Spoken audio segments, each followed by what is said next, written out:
I really love how in the last several years, at least, it seems like we're trying to help our kids go through temple prep well before they go into temple prep. I want them to understand the covenants that they're going to make. And I love that the church has published those covenants, especially the ones that are related to the endowment ceremony, so that you can teach those to your kids right out of the gate and help them understand them. This section of study, talking about Martin Harris offering up some of his lands so that the Book of Mormon can get published, that's an example of consecration in a beautiful way. Because the Lord is saying, I need you to take your time or your talents or the blessings that the Lord has given you, and I need you to give them to him so that he can use them for good. And this is a beautiful example, especially since Martin does what the Lord hoped he would do. He just needs some encouragement, and that's what section 19 is all about. So this is an object lesson to help your kids understand what consecration is.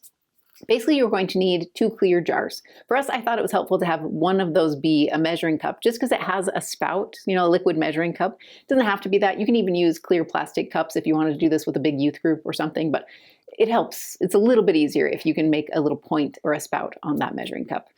You're also going to need a string, and the string is going to be kind of like this, maybe 18 inches or so. And on either end of the string, you want to tie a paper clip, because you're going to actually show how water can travel along this string. And the paper clips are going to kind of anchor it in place. But you're not going to necessarily set all that up in advance. You'll have your string made with the paper clips on it, and then you're going to set this into a little cup of water or something off to the side while you teach your kids this lesson about Martin Harris and help them understand where these blessings came from. Because one of the things that's beautiful about understanding the law of consecration and this idea of I will offer these blessings back to God is to remember that those blessings came from God in the first place. So I would, as you're filling your measuring cup with some colored water, maybe you have some colored water in a pitcher nearby or in another cup, and then talk about some of the blessings that Martin Harris and his family have already experienced. Why does he have a big, thriving farm? Why does he have a wife and children? He's already been blessed by God. And every time you think of a blessing that may have happened for Martin, maybe he's had many bumper crops over the years, or just the fact that his mind is capable of being a good businessman. Those are all gifts and blessings that came from God. So you're going to kind of fill up this measuring cup as you talk about Martin's blessing. And then talk about consecration. That essentially consecration means the Lord wants you to offer those blessings back for his purposes. The reason he blessed you is not just so that your life can be joyful, it's also so that you can do good in this world and bring others to Christ.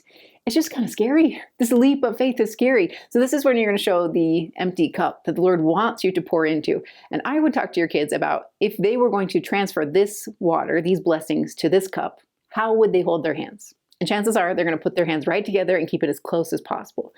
And then talk about the leaps of faith that the Lord asks you to do when you consecrate. When I offer my time and my talents, or even financial means to the church, I don't get to see exactly where they land. There's often a gap. When I offer things to the Lord, I don't know what he's going to do with it. And sometimes I'll never know.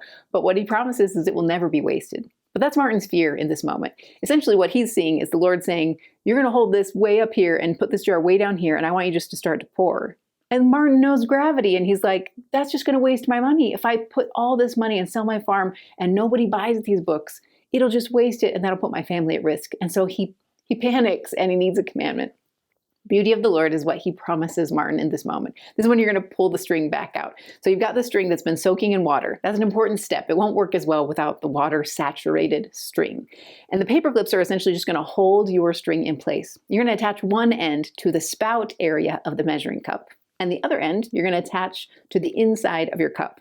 So basically, you're just going to kind of hook it on the side of your jar, but you want to move that knot down so that the string actually is in the lowest possible part of the paper clip. That will help the water hit into the jar and not go to the outside edges.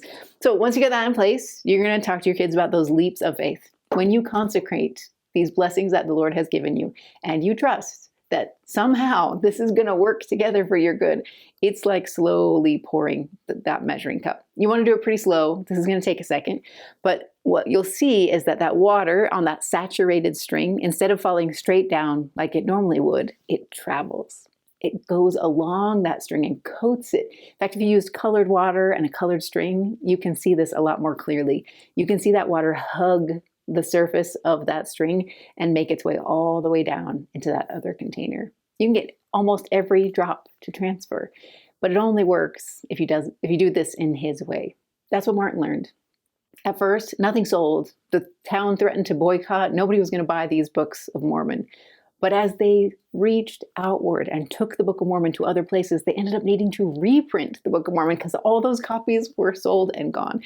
Martin saw these miracles, but he had to take this consecrated leap of faith. And you will too. That's why we make those covenants at the temple. It helps us build up the courage and the strength to say, I don't know how this is going to work, Lord, but I trust there must be a string that I can't see. So here I go. I will pour out my blessings.